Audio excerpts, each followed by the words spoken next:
하나님께서 우리에게 주시는 말씀은 마태복음 5장 13절부터 우리 16절까지 말씀입니다.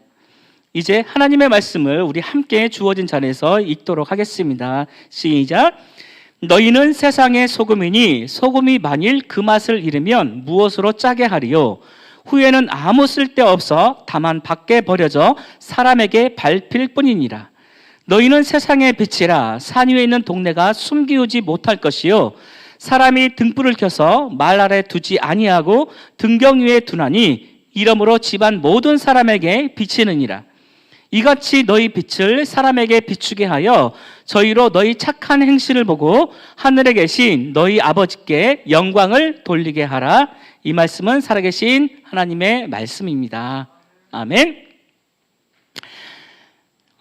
여러분 추석 명절 잘 보낼 때에 혹시 집에만 계셨던 그런 집에만 있었던 그런 친구들이 아마 분명히 있을 거예요. 아니면 이번 명절이 좀 꽤 길었잖아요. 그러면서 친척들을 또 만나게 되고 또 친구들을 만나게 되고 또 가족들에게 또 찾아오신 그런 손님들을 많이 만났을 거라고 저는 생각합니다. 중요한 것은 혹시 이때 들었던 그런 말들이 분명히 있을 거예요. 혹시 여러분들은 어떤 말들을 많이 들어봤나요? 굉장히 많은 말들 아마 많이 들어봤을 거라고 생각합니다. 혹시 어떤 말을 들어봤는지 제가 이번에 2021년 잔소리 메뉴판이라고 있는데 우리 한번 보도록 할까요? 여기에 이제 점수가 매겨져 있어요. 여기에 금액이 매겨져 있어요. 굉장히 저는 놀랐는데 막 100만 원 단위도 있고 뭐 10만 원 단위, 뭐 5만 원 단위 이렇게 있는데 우리 한번 좀 잠시 좀 보도록 하겠습니다. 어떤 잔소리들이 있는지. 네,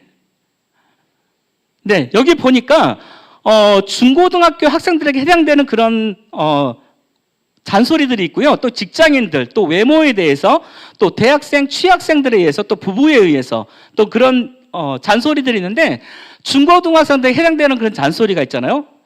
아이들이 밥은 먹여주니? 부모님들 보통 이런 얘기 많이 하잖아요. 공부 안 하고 막 돌아다닐 때 부모님들이 이런 말 많이 하잖아요. 아이들이 밥은 먹어주니? 보니까 3만 원 정도 이렇게 됩니다. 벌금이 3만 원인 거예요. 그리고 반에서 몇 등 하니? 아마 이런 말 정말 많이 들을 것 같아요. 그렇지 않아요? 이거는 보니까 10만 원 정도. 그리고 이번 9월 모의고사는 몇 등급이니? 뭐 이렇게. 그 다음에 너희들은 어느 대학에 갈 거니? 우리 딸은 전교 1등인데 막 이렇게 은근히 자랑하는 그런 부모님의 친구분들도 많이 계십니다. 그리고 또 특별히 외모에 이런 말들 많이 하죠. 먹고 제발 좀 살 좀 쪄라. 막 이런 친구들, 이런 부모님, 이런 또 친척분도 굉장히 많이 계시고, 살 빼면 참 예쁘겠네. 저도요, 집에 있는 저희 아내에게 이런 말을 정말 많이 하는 것 같아요. 제가 자주 하는 말 중에 뭐가 있냐면, 제발 살 좀 뺐으면 좋겠어. 그러면 내가 정말 예쁜 옷을 많이 사줄게. 이게 저한테는 정말 좋은 말인데, 아내는 굉장히 스트레스를 많이 받는 것 같아요. 그래서 저도 아내에게 한 20만 원 정도를 줘야 할 것 같습니다. 그리고 이런 말 우리 많이 하죠. 좀 꾸미고 좀 다녀봐. 좀 더 예쁘게 다닐 수 없니? 옷이 정말 그거밖에 없니? 막 이렇게 우리가 말을 할 때가 참 많이 있습니다. 그리고 우리 특별히 이런 외모에 또 해서는 안 되는 그런 말들인데, 좀 머리가 좀 휑해졌다? 이런 말들 있잖아요. 이제 보통 이제 좀 요즘에 스트레스를 많이 받으신 그런 우리 선생님들, 또 우리 친구들 중에 머리에 탈모가 생기는 그런 분들도 많이 있잖아요. 저도 스트레스를 진짜 많이 받았을 때 원형 탈모가 3개까지 생긴 적이 있었어요. 몰랐는데 미용실에 이제 머리를 자르러 갔었는데 그때 보니까 그 머리 자르시는 분이 이게 뭐죠? 그래서 왜요? 그랬더니 원형 탈모가 생겼다는 거였어요. 어떻게 그 뒤를 비춰뒀는데 3개가 있는 거예요. 막 500원짜리, 뭐 100원짜리, 50원짜리 막 이렇게 많이 있었습니다. 특별히 우리 청소년부 청소년부를 섬겨주시는 우리 선생님들은 또 이런 말을 많이 들을 것 같아요. 그런 게 스펙이 도움이 돼. 뭐 이런 말들. 언제까지 그렇게 놀고만 있을 거야. 뭐 이런 말들. 그리고 차라리 기술을 좀 배워봐. 그 기술은 먹히지 않을 거야. 이 시대에 살아가는데 그 기술은 절대 먹히지 않아. 뭐 그리고 있고, 그 과가 정말 취직은 잘 될 수 있니? 그리고 제발 좀 눈 좀 낮춰봐. 뭐 이런 소리를 좀 많이 들어봤을 거라고 저는 생각합니다. 여러분, 이 잔소리가 어떻게 보면 우리는 옛날에 이제 덕담으로 어른들이 참 많이 해주시는 그런 말들인데 요즘은 그게 저희가 들을 때 다르게 들린다는 그런 얘기가 있습니다. 여러분, 이런 소리도 잘 골라서 지혜롭게 들었으면 좋겠습니다. 자료를 하나를 좀 보여주시면요, 여러분에게 자료 하나를 제가 좀 보여드리도록 하겠습니다. 이 자료는 어떤 자료냐면요, 2020년 1월 기독교 윤리실천위원회에서 조사한 한국교회 신뢰도입니다. 2020년 1월 기독교 윤리실천위원회에서 조사한 한국교회 신뢰도는 31.8%였습니다. 그로부터 정확히 1년 후 목회데이터 연구소에 조사한 그런 결과에 따르면 한국교회의 신뢰도는 20.9%로 무려 10.9% 하락을 했습니다. 더군다나 비개신교의 경우 신뢰도는 8.5%까지 떨어지게 되었습니다. 여러분, 이 자료는 우리에게, 이 시간 말씀을 듣고 있는 우리들에게 어떤 의미를 던져주고 있는 것일까요? 여러분, 목회데이터 연구소에 계시는 지용근 대표님은 코로나 기간에 한국교회가 국민으로부터 그런 신뢰를 얻지 못했다라고 그렇게 이야기하고 있습니다. 여러분, 제가 지난주는 전사님이 설교하셨고 지지난주 제가 설교를 했습니다. PPT를 좀 보여주시면 지난번에 제가 설교하기 전에 서두에 질문한 그런 질문이 있어요. 여러분, 그 질문의 내용은 뭘까요? 그 질문의 내용은 이것입니다. 여러분이 생각하는 교회는 어떤 곳이어야 합니까? 다시 한번 좀 묻겠습니다. 여러분이 생각하는 교회는 어떤 곳이어야 합니까? 라는 그런 질문을 좀 제가 던져봤는데요. 오늘은 또 다른 질문을 좀 한번 해보겠습니다. 자, 그렇다면 우리가 교회인데 우리들의 교회는 건강합니까? 한번 생각해 보세요. 우리가 교회예요. 주님은 우리를 교회라고 말씀해 주고 계세요. 근데 우리의 교회는, 나의 교회는 건강하냐고요. 그리고 나의 교회는, 우리들의 교회는 안전하냐, 한번 생각해 보시길 바랍니다. 이 시간 우리 온라인으로 예배 드리고 있는 우리 선생님들, 그리고 사랑하는 우리 안산절교회 청소년부 학생들 여러분, 한번 생각해 보시길 바랍니다. 나의 교회는 건강한가? 그리고 나의 교회는 지금 현재 무너지지 않고 견고하게 안전하게 세워져 있는가? 한번 생각해 보길 바랍니다. 특별히 이제 곧 성인이 되어 사회로 나갈 준비를 하고 있는 우리 고3 친구들의 교회는 어떠한지 한번 생각해 보길 바랍니다. 늘 그래왔듯이 또 말씀과 믿음만을 외치기에는 우리들의 교회가 지금 제 기능을 다하고 있는지, 아니면 그 제 기능을 못하고 있는지 한번 생각해 보시기를 바랍니다. 사랑하는 우리 안산절교회 우리 청소년부 믿음의 공동체 여러분, 지금은 잠시 바쁜 우리의 발걸음을 좀 멈추고 생각을 멈추어서 우리의 시선을 주님께 돌리고 이 현실을 통해 말씀하시는 그런 하나님의 뜻을 구할 수 있기를 간절히 소망합니다. 여러분들에게 좀 PPT를 좀 보여드리도록 하겠습니다. 우리가 지금 현재 살아가는데 많은 문제들이 있어요. 여러분, 그렇지 않나요? 많은 문제들이 혹시 없나요? 굉장히 많이 있어요. 가정에서 일어나는 그런 문제, 또 학교에서 일어나는 그런 문제, 우리가 생활하는 이 일상에서 일어나는 그런 많은 문제들이 있어요. 그래서 제가 여기에 한번 키워드를 한번 좀 봤는데, 많은 그런 문제의 그런 키워드가 있는데 뭐냐면 안티 기독교, 그다음에 노인 빈곤의 그런 문제의 그런 키워드, 그리고 저소득, 그리고 공포, 그리고 저성장, 그리고 학벌주의, 일자리, 그리고 부정부패, 성차별, 그리고 지구 온난화 지금 굉장히 많이 심하잖아요. 그리고 다문화, 또 인종차별, 또 그러한 일들이 되게 많이 있습니다. 그리고 우리 안에 끊임없이 일어나는 그런 불안들, 그리고 빈부의 격차가 굉장히 심하고 있죠. 그리고 여러분들이 다니고 있는 그 학교에서 일어나는 그런 학교 폭력들, 그리고 고령화, 그리고 금수저, 흑수저의 사건들의 문제들, 그리고 우리가 끊임없이 일어나는 범죄, 그리고 취업의 불안들. 이제 고3을 서서히 맞춰가면서 어떤 친구들은 또 수능을 준비하는 친구들도 있을 수 있겠지만 또 직장을 새롭게 또 취업을 준비하는, 그래서 공부하고 있는 그런 친구들도 있을 거라고 저는 생각합니다. 그리고 입시 경쟁들, 그리고 가난, 그리고 저출산의 그런 문제들, 그리고 현재 우리가 겪고 있는 코로나 등등의 그런 많은 문제들이 있습니다. 이 외에도 더 많은 문제들이 있는데, 특별히 저는 지금 제가 여러분들에게 말씀하고 있는 그런 키워드의 문제들이 더 심각하다라고 저는 생각을 합니다. PPT를 하나를 더 넘겨주시면, 여러분 혹시 아마 이 패치라는 말 혹시 들어봤나요? 패치. 저는 정말 제가 기계에 대해서 정말 저는 문외한 것 같아요. 그래서 저는 기계를 잘 다룰 줄을 몰라요. 그래서 어쩔 때는 우리 함께 있는 우리 전사님에게 물어볼 때 너무나 미안하게 물어봐요. 전사님은 당연한데 저는 그게 너무 힘든 것 같아요. 그래서 전사님이 차분차분하게 잘 가르쳐 주는 것을 보는데, 여러분 혹시 패치라는 말 혹시 들어봤나요? 패치라는 말이 혹시 어떤 뜻을 가지고 있나요? 아마 컴퓨터에 익숙한 그런 친구들이나 게임을 잘하는 그런 친구들은 아마 자주 이 말을 들어봤을 거라고 생각합니다. 여러분들의 옷이나 그런 가방 등에서 이렇게 붙여 다니는 것을, 또 문양들을 우리가 해치라고도 말하고 하지만, 지금 제가 말하고 있는 것은 뭐냐면, 패치는 컴퓨터의 그런 소프트웨어나 그런 핸드폰의 그런 웹 등의 그런 사용되는 그런 단어라고 말할 수 있습니다.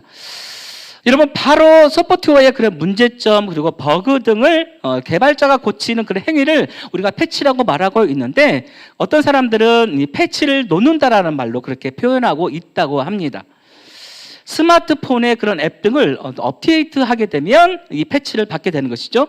그래서 패치를 통해서 심각한 그런 버그를 해결하기도 하고, 앱의 기능이 좋아질 때도 있습니다. 이 패치를 통해서. 그리고 또 어떠한 문제가 해결되지 않을 때는 사용자들이 그런 패치 좀 해주세요라고 개발자에게 우리가 요청을 하기도 합니다.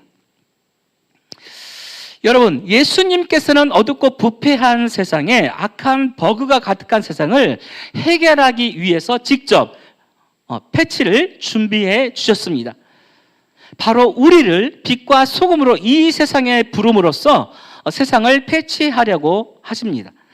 여러분, 마태복음 5장 1에서 12절 말씀에서 하나님 나라의 백성들이 받을 8가지 복을 선포하신 예수님께서는 먼 훗날 다시 오게 될 하나님 나라가 아니라 이 땅에서 우리가 함께 이루어 가야 할 하나님의 나라를 말씀하시기 시작했습니다.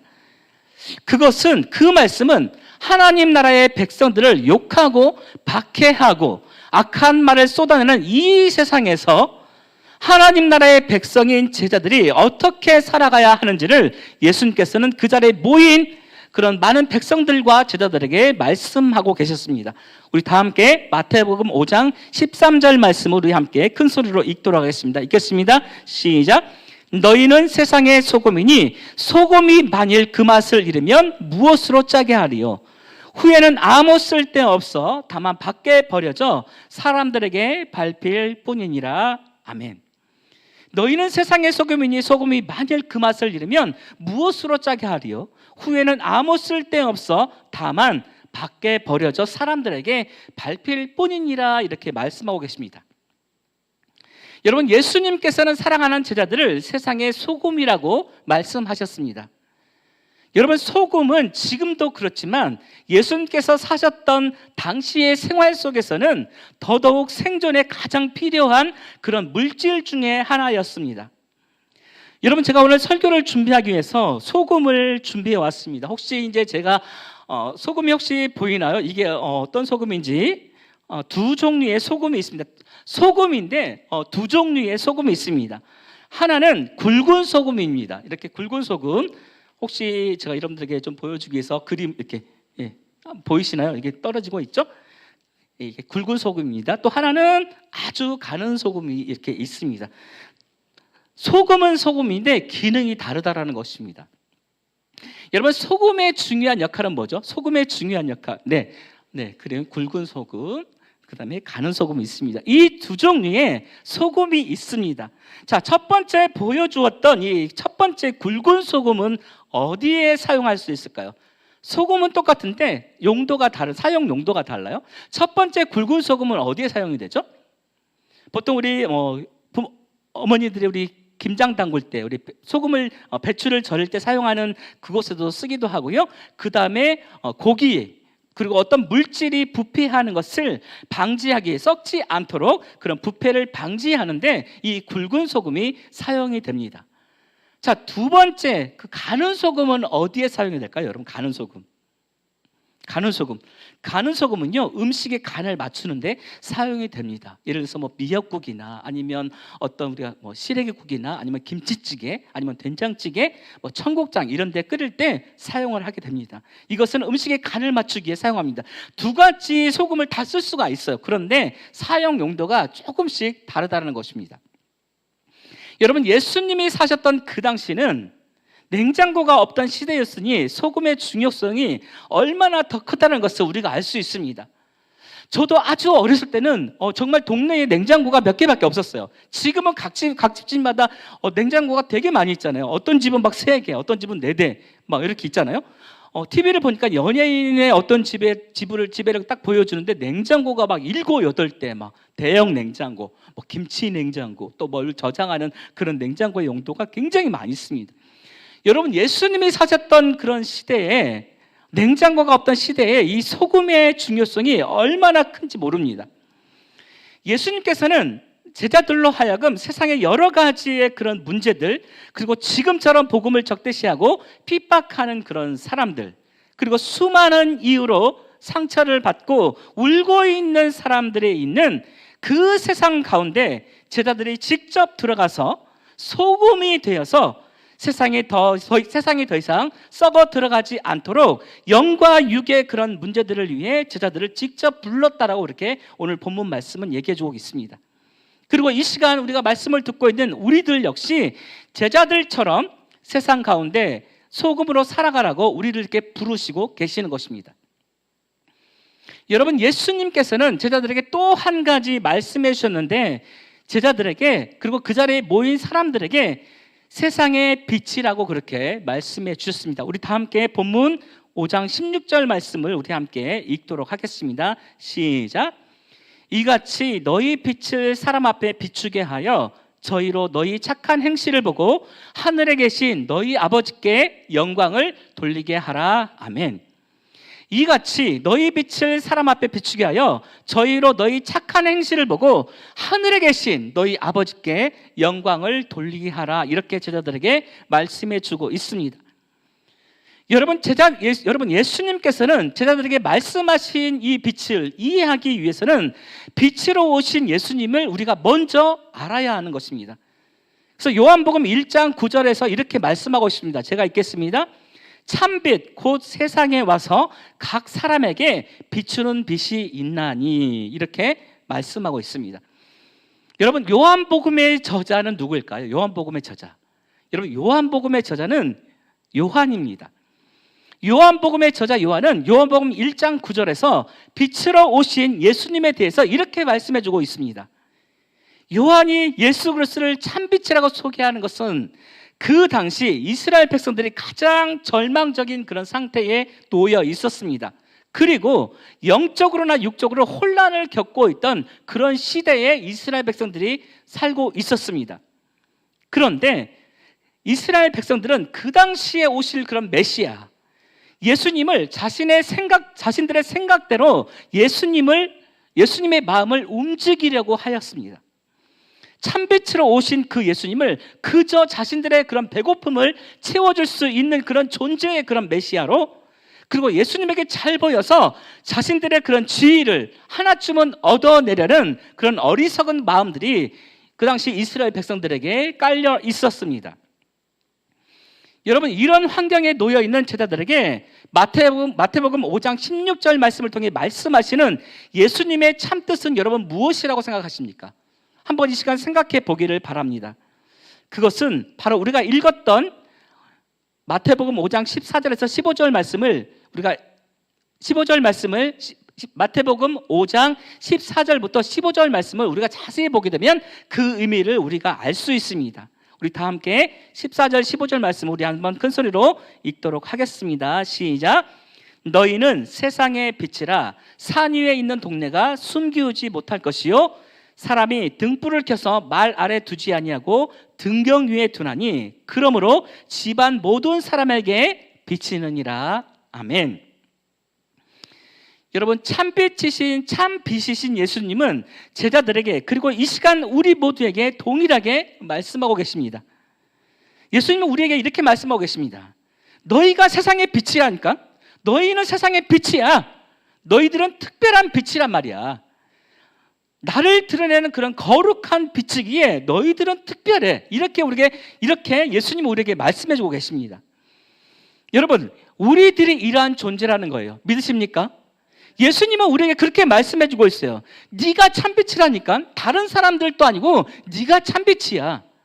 네가 특별한 빛이란 말이야. 그리고 나를 드러내는, 예수님을 드러내는 그런 거룩한 빛을 품고 있는, 그러기 때문에 너는 더욱더 특별한 존재야. 그렇게 예수님은 오늘 이 시간 우리에게 동일하게 말씀해주고 있는 것입니다.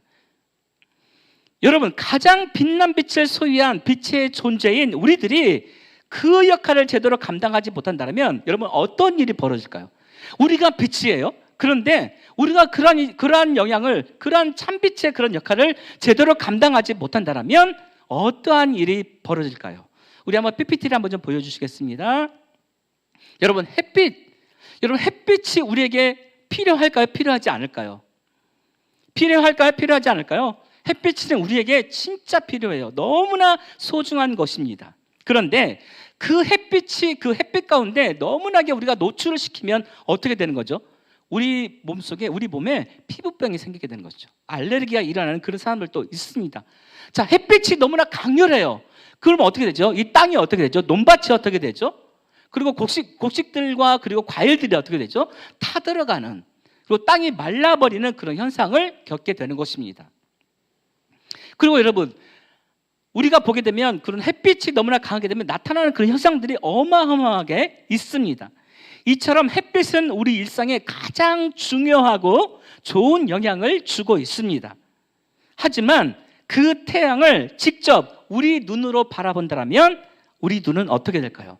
여러분, 태양을 한번 바라본 적 있습니까? 자, 태양을 딱 바라보면서 너무나 맑은 하늘에 태양을 딱 바라보면서 한번 누가 이기나 한번 해보자. 혹시 그런 경험을 해본 적 없습니까? 저는 그런 경험을 해봤어요. 혹시 여러분들은 없나요? 없나요? 우리 찬양팀에는 아무도 없나요? 절대 없어요? 그냥 오늘도 태양이 떴구나. 태양아 고마워. 뭐 이렇게 살아가는가 보죠? 태양을 딱 보게 되면 어느 날 제가 그렇게 했어요. 하늘을 딱 쳐다보면서 오늘 태양이 너무너무 진짜 찬란하게 떠 있어요. 그래서 태양을 보면서 한번 이겨보겠다고 했는데 제가 이겼을까요? 졌을까요? 제가 지고 말았어요. 너무나 그 빛이 너무나 강렬해가지고 제가 지고 말았습니다. 여러분, 우리가 태양을 바라보게 되면 우리 눈은 어떻게 될까요? 실명하고 말 거예요. 눈이 상하게 되는 것이죠. 우리 안에는 눈의 기능들이 망가질 수밖에 없습니다. 그리고 그 태양이 자기 폭풍을 또 일으켜서 가끔씩 지구에 전파 장애를 일으키는 경우를 종종 보게 될 것입니다. 제가 어제 이 설교를 준비하면서 번개를 한번 찾아봤거든요. 제가 다음을 통해서 번개가 치는 그런 현상들을 봤는데, 제가 지금 보게 된 게 세 가지의 우리가 번개의 모습들이 있잖아요. 제가 이거 말고도 어마어마한, 정말 무서울 정도로, 정말 화산이 폭발할 정도의 그런 기능을 하는 그런 번개를 봤는데 정말 무섭더라고요. 여러분 한번 생각해 보세요. 이 세 가지의 번개가 있는데 여러분 무섭지 않나요? 저는 이 세 가지만 봐도 무서운데 이보다 더 어마어마한 그런 장애를 일으킬 수도 있다라는 것입니다. 여러분, 이처럼 자신의 기능 역할을 제대로 하지 못하면 역기능을 하게 되는 그런 현상이 일어나게 된다라는 것입니다. 여러분, 마찬가지입니다. 우리의 신앙이 바로 이런 위험에 노출되어 있다라는 것입니다. 교회인 우리들의 역할이 지역에, 가정에, 그리고 여러분이 다니고 있는 그 학교에 이런 상황을 일으킬 수도 있다라는 거예요. 장애를 일으킬 수도 있다라는 거예요. 잘못된 그런 현상들을 일으킬 수도 있다라는 것입니다. 여러분, 예수님의 제자들 통해 말씀하셨던 빛의 의미는 빛의 자녀, 그리고 빛의 열매를 맺어서 사람들에게 인정을 받는 예수 그리스도의 제자들이 되기를 바라시는 그 이유 하나뿐이라는 것입니다. 여러분, 우리는 우리 스스로 빛이 될 수가 없습니다. 한번 생각해 보세요. 나는 빛이다. 이렇게 되면 빛이 될 수가 있나요? 여러분, 우리는 우리 스스로 빛이 될 수가 없습니다.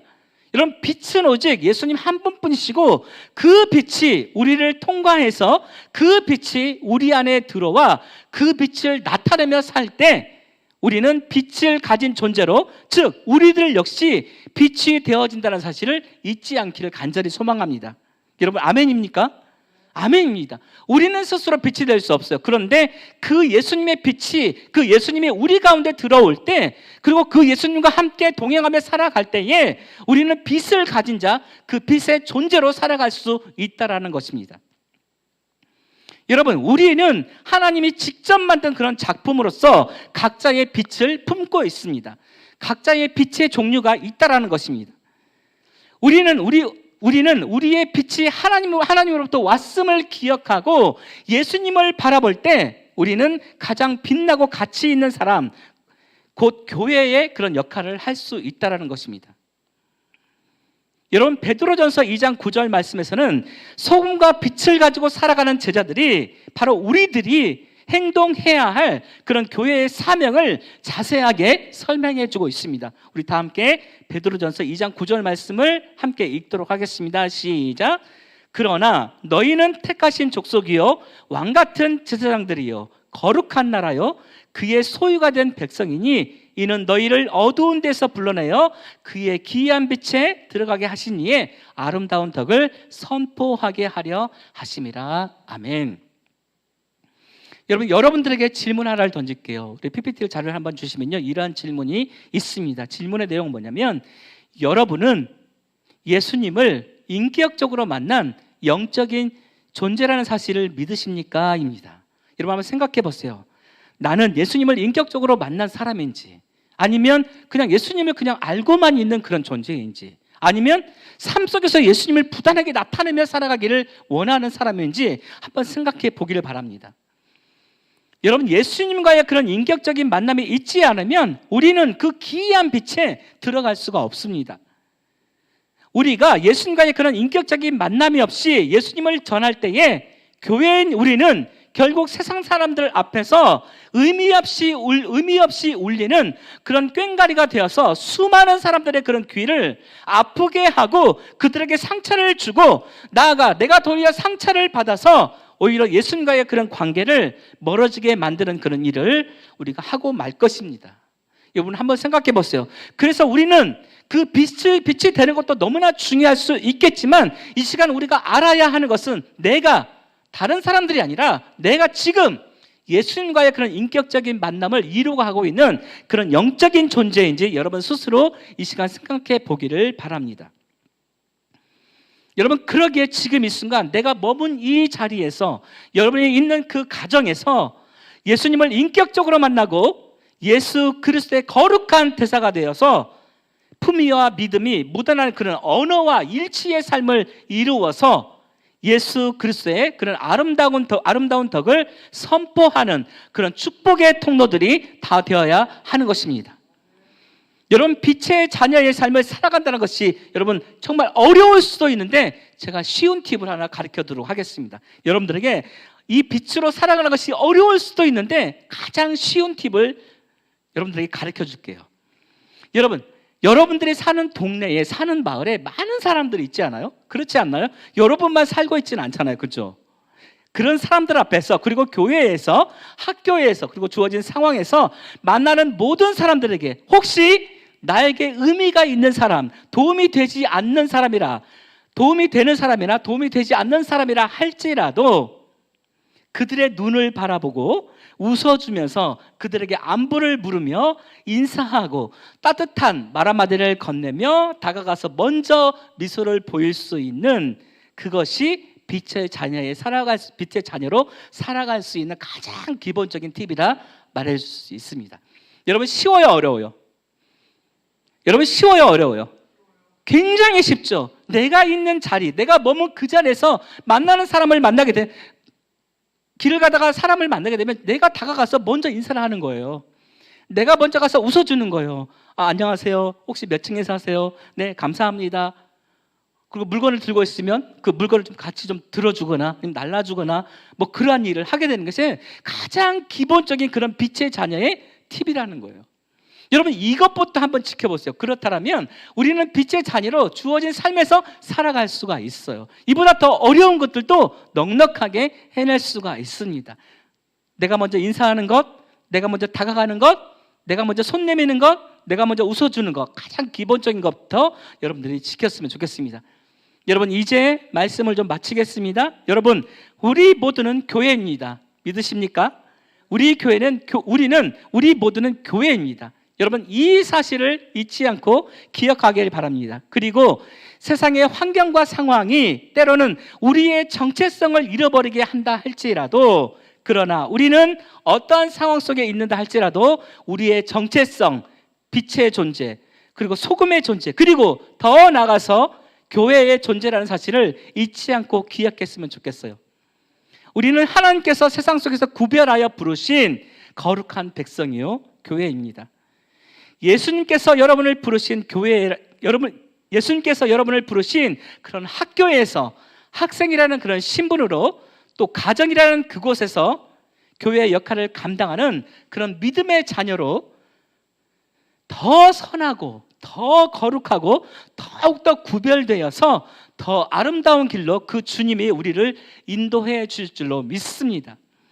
여러분 이 시간 여러분 스스로 나눔의 시간을 갖길 바랍니다. 우리 PPT를 좀 띄워주시면요, 두 가지 질문이 있어요. 뭐냐면 바로 이 질문이에요. 첫 번째 질문은 뭐냐면, 예수님이 이 땅에 오셔서 지금 현재 우리가 있는 그 자리에 오셔서 해결해 주셔야 할 곳은 어디라고 생각하나요? 여기 한번 답을 한번 해보세요. 두 번째는, 내가 소금과 빛된 교회로서 있는 자리에서 내가 지금 해야 할 일은 무엇일까요? 한번 생각해 보길 바랍니다. 여러분 우리를 부르신 삶의 자리에서 넌 소금이야, 넌 빛이야 라고 부르신 예수님을 기억하길 바랍니다. 이 세상을 배치하기 위해서 예수님께서 우리를 부르셨음을 기억하고 하나님 나라의 거룩한 백성으로 주님을 위해 교회인 여러분들이 선한 영향력을 펼치며 나아가는 안산제일교회 청소년부 공동체가 되기를 간절히 소망합니다. 이 시간 우리는 교회입니다. 우리 함께 찬양하며 나가도록 하겠습니다.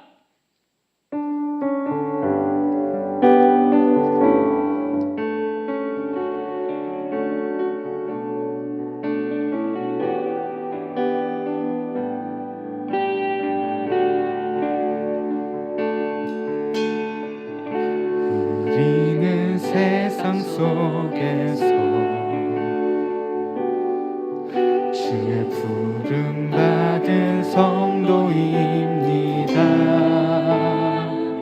어두운 세상 중에 빛으로 부르셨네. 우리는 주님의 성도입니다.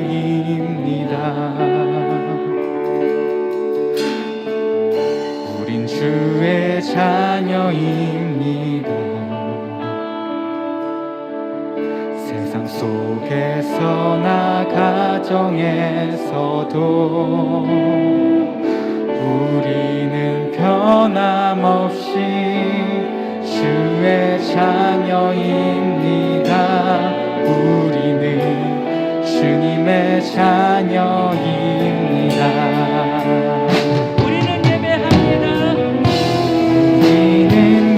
예배합니다. 어떤 환경이나 상황 속에도 우리는 변함없이 주를 예배합니다. 우리는 주님만 예배합니다. 교회가 희망입니다.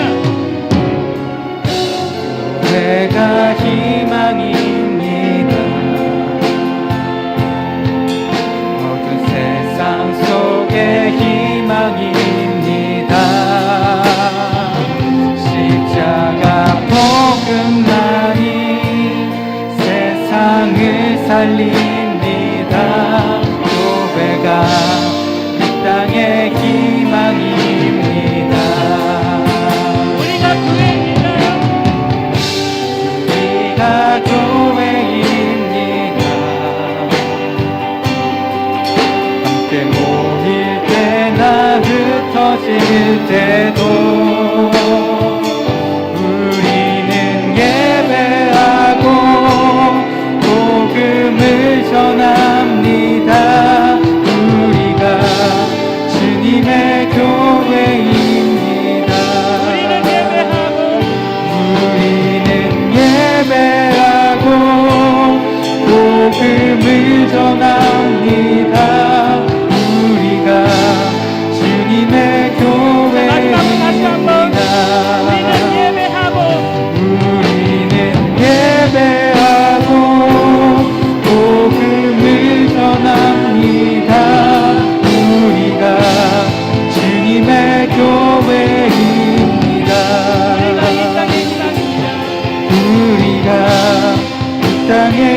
희망입니다.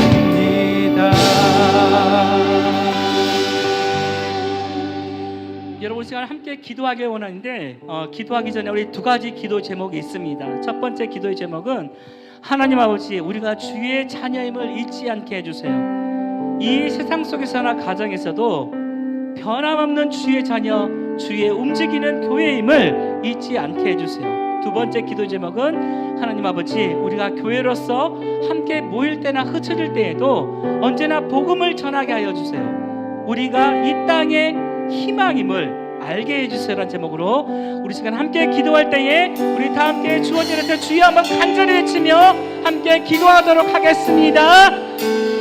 주여!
세상의 환경과 상황이 때로는 우리의 정체성을 잃어버리게 한다 해도 우리는 하나님께서 세상 속에서 구별하여 부르신 거룩한 백성임을, 거룩한 자녀임을 잊지 않게 하여 주시옵소서. 예수님께서 우리를 부르신 그런 학교, 학생이라는 신분으로 가정이라는 그곳에서 교회의 역할을 감당하는 그런 믿음의 자녀로 더 선하고 더 거룩하고 더 아름다운 길로 살아갈 수 있도록 하나님 우리를 직접 인도하여 주시옵소서. 하나님, 부끄러운 십자가를 들고 가는 것들이 아니라, 부끄러운 교회의 모습으로 살아가는 것이 아니라, 우리가 어디에 있든지 구원받은 하나님의 자녀임을 잊지 않고 기억하게 하여 주시옵소서. 이 땅은 점점 캄캄해져 소망의 빛이 보이지 않지만 하나님께서는 교회에 소망을 주셨던 것처럼 바로 우리 한 사람 한 사람이 주님의 교회인 것을 잊지 않게 하여 주시옵소서. 우리 청소년부 한 사람 한 사람이 복음을 가진 우리가 이 땅의 희망임을 알게 하여 주시옵소서. 모든 것 감사드리며 살아계신 예수님의 이름으로 기도드립니다. 아멘.